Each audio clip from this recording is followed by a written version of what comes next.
আজিকালি মেক্সিমাম হৰ জেগাতে extra মেৰিটাল affair ভৰ্তি হৈ গৈছে। মই সেইটোৱে ভাবোঁ, মানুহে বিয়া কিয় পাতে যদি ইমান এক্সট্ৰা মেৰিটাল এফেয়াৰে কৰিবৰ কাৰণে আছে। আজিকালি মানুহে মেক্সিমাম বিয়া পাতে মা দেউতা বুঢ়া হৈছে, মা দেউতা চাবৰ কাৰণে, নহ'লে সিহঁতৰ খানদান বঢ়াবৰ কাৰণে, সিহঁতৰ পিৰি বঢ়াবৰ কাৰণে, বাচ্ছা পেদা কৰাবৰ কাৰণে। মেক্সিমাম মানুহবোৰে সেইটো কাৰণে বিয়া পাতি আছে। ভাল পোৱা, মৰম চেনাই সেইবোৰ নোহোৱাই হৈ গৈছে মাজত। বিয়া পাতি আছে এইটোৰ কাৰণে, সমাজক দেখাবৰ কাৰণে,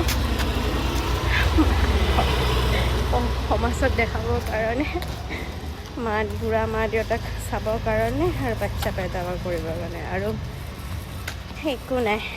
বিয়া পাতো কিয় ভাই, যদি ইমান এক্সট্ৰা মেৰিটাল এফেয়াৰ কৰিবই আছে।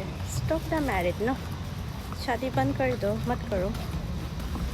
এনে বিয়া পাতি কেনে আনি কেনে ঘৰত মাইকীয়ে পোৱালি চাই থাকিব, এইফালে মতাই বেলেগ ছোৱালীক মিছ ইউ, লাভ ইউ এইবিলাক পঠাই থাকিব। মাজত যদি ভাল পোৱাই নাই ন, বিয়া পাতিবই নালাগে। আৰু বিয়া পাতি কেনে যদি সংসাৰখন ভালকৈ চলাবই নোৱাৰে, তেনেহ'লে বিয়া পাতিবই নালাগে। এইবোৰ যুগৰ মানুহে নহয় বিয়া পাতা। তো আজিকালি মেক্সিমাম সেইটোৱে, বুঢ়া মা দেউতা চাবৰ কাৰণে বিয়া পাতে, ঘৰত এটা কাম কৰা লাগে, নহ'লে বাচ্ছা পেদা কৰিবৰ কাৰণে মাইকী এজনী লাগে, সমাজক দেখাবৰ কাৰণে যে মই বিয়া পাতিছোঁ, মোৰ বাচ্ছা হ'ল। বাকী একো মিনিং নাই আজিকালি বিয়াত, একো ভাল পোৱা মৰম চেনাই একোৱেই নাই। এক্সট্ৰা এফেয়াৰ ফেলি গৈ আছে।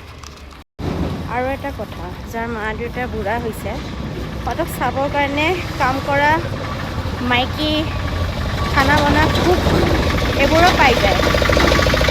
কাম কৰা মাইকী, কাম কৰা মানুহ পাই যায়। সেইটো কাৰণে বিয়া পাতিবৰ কাৰণে দৰকাৰ নাই। আৰু বাচ্ছা পেদা কৰিবৰ কাৰণে, খানদান বঢ়াবৰ কাৰণে অনাথ আশ্ৰমৰ বাচ্ছাও এডপ্ট কৰিব পাৰে। সিহঁতৰ এটা ফেমিলি পাই যাব, ঘৰ পাই যাব, হয়নে নহয়? বাচ্ছা পেদা কৰিবৰ কাৰণে আৰু মা বাপেক বুঢ়া হৈ গৈছে, সিহঁতক চাবৰ কাৰণে বিয়া পাতি আনি কেনে তাৰপিছত এক্সট্ৰা মেৰিটাল এফেয়াৰ এইবিলাক আৰু বন্ধ কৰক, আৰু সেইবোৰ নামত বিয়া পাতা বন্ধ কৰক।